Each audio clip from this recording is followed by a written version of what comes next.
মাটি আছে আর এটাকে নিয়ে আসার পর খোলাই আর হয়নি। তোমরা চেক করনি তাহলে এর ভেতর তো এলিয়েনও থাকতে পারে। হ্যাঁ, চাঁদ থেকে আনা হয়েছে তাই থাকতেই পারে। দাঁড়াও। থেকে এটা শুনলে আর তারপরে আমরা এলিয়েনরা যে সত্যি আছে এটা জানার পরে আমরা গেলাম স্ট্র্যাটোস্ফিয়ারে আমাদের পরের জব করতে। সেখানে নোলান আর গার্ল একটা প্লেন চালাবে। আমি আগে কোনোদিনও প্লেন চালাইনি। আমরা জানি না আমরা কি করছি। প্রথম দিনের ফ্লাইট ট্রেনিং এ তোমাদের স্বাগত। আমি মজা করছি না, ছেলেরা প্রথম প্লেন চালাতে চলেছে, তাও আবার মাত্র একবার এই ফ্লাইট সিমুলেটরে প্র্যাকটিস করার পরে।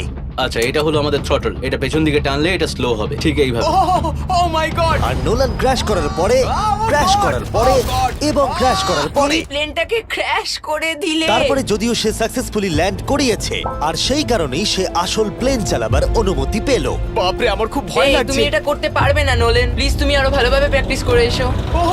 ও মাই গড আমি এখন একটা প্লেন চালাবো। ও মাই গড। ওকে, তাহলে আমরা যাব। তুমি তৈরি? হ্যাঁ আমি একদম প্রস্তুত। Full throttle, approaching 60। কিছুটা কাঁপছে, কিন্তু তুমি এটাকে জাস্ট টিপ টেনে দাও। আমরা টেক অফ করছি। এই তো, খুব ভালো। ও মাই গড তোমার প্রাণ এখন আমার হাতে। এ সত্যি এই পুরো জিনিসটাকে একা কন্ট্রোল করছে। হ্যাঁ, ও সবকিছু একাই করছে। আচ্ছা টার্বুলেন্সের জন্য ক্র্যাশ হয় না তো? কি বলি? এটা দেখো আমি এখন ডান দিকে যাব। চলো। ডান দিকে চলো। ও মাই গড আমরা হেলে যাচ্ছি। আমার বিশ্বাসই হচ্ছে না এটাকে আমি কন্ট্রোল করছি। হাত ছেড়ে দিয়েছি। এরকম করো না। ও মাই গড তুমি কি পাগল?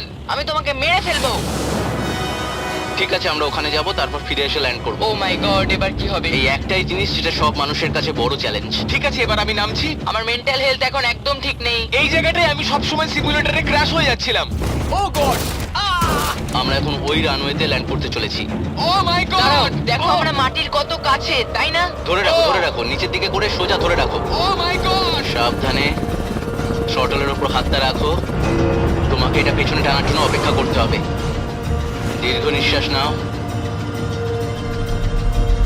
এবার আমরা নামছি। আমরা নেমে পড়েছি। করে ফেলেছো ভাই। আমি একটা প্লেন ল্যান্ড করালাম। ও মাই গড ও বলছিল আমি পারবো না, কিন্তু আমরা এখনো বেঁচে আছি। তুমি আমাকে মেরে ফেলোনি। আমি সত্যি অবাক হয়েছিলাম যখন আমি শুনেছিলাম বছরে $1 মিলিয়ন রোজগার হয় হ্যান্ড মডেলিং এ, কিন্তু সেটা তখনই হবে যখন আপনি পৃথিবীর হাইয়েস্ট পেড হ্যান্ড মডেল হবেন। এ একজন ডাক্তারের থেকে 5 গুণ বেশি রোজগার করে লোকেদের নিজের হাতের ছবি দেখিয়ে, আর এ অনেক কাজ করে। আপনারা যে সমস্ত ব্র্যান্ডের নাম শুনেছেন মোটামুটি সব ব্র্যান্ডের হয়ে কাজ করেছে।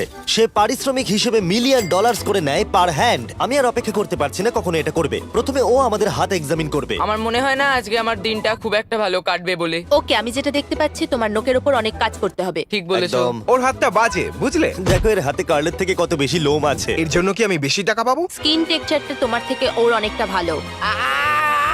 তুমি কি ঠিক করে দিতে পারবে? জানি না, যদি কিছু মিরাকেল হয় তাহলে হবে। আমি এখনো তোমার হাতটা দেখিনি জিমি। তোমার হাতটা তো গ্লো করছে, এটা তোমার হাতটা দারুণ। এত গ্লসি কেন? আমি জানি না আমার আঙুলের স্ট্রাকচারটা কি ঠিক আছে। হ্যাঁ, এগুলো তো বেশ ভালো, কিন্তু এখানে একটু সমস্যা আছে, স্কিন সমস্যা আছে, কিন্তু এগুলো ঠিক করা যাবে। আমাদের হাতের উপরে অনেক কাজ করতে হবে, তারপর আমরা শুটের জন্য তৈরি হয়ে যাব, যেটা আমার আর কার্লের জন্য খুবই ইজি ছিল, কিন্তু লেজারের জন্য অতটাও নয়। ও গড, ভাই এই লোমগুলো দিয়ে তুমি দারুণ জিনিস বানাতে পারবে। এই চুলগুলো আমার সঙ্গে সারা জীবন ছিল, কিন্তু চাইলেই এর সাহায্যে $1 মিলিয়ন উপার্জন করতে পারো। আর এখন যেহেতু আমার হাত আগের মতো নেই, তাই আমরা একটা ম্যাগাজিনের জন্য মডেল হতে পারলাম। এই ছবিগুলো সারা আমেরিকায় বিলবোর্ডেতে দেখানো হবে এই ওয়াচগুলো প্রমোট করার জন্য।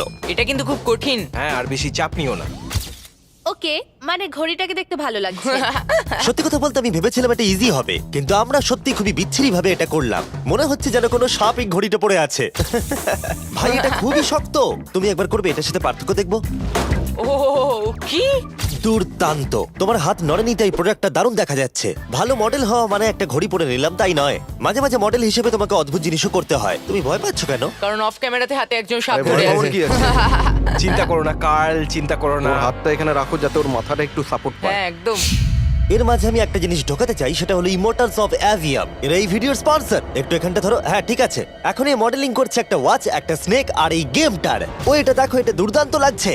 ইমর্টালস অফ অ্যাভিয়াম হলো একটা ফার্স্ট পার্সন ম্যাজিক শুটার, যেখানে তুমি জ্যাক নামের একজন প্লেয়ার হিসেবে এই পৃথিবীকে বাঁচাবে গার্ল। ও কি আমাকে বাঁচাবে? এবার আমি চাই তুমি এই গেমটার এক্সবক্স ভার্সনের মডেল হও, একটা স্করপিয়ন নিয়ে। না ভাই।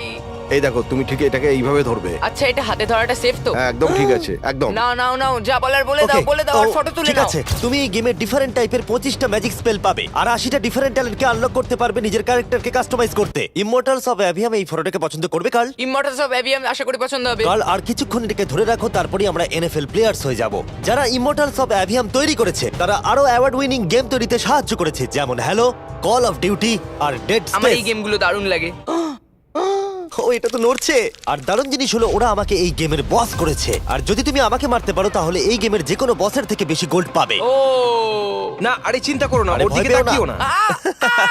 ইমোর্টালস অফ অ্যাভিয়াম এখন এক্সবক্সে ফ্রি ট্রায়াল দিচ্ছে, তার সাথে PS5 এও আর স্টিমে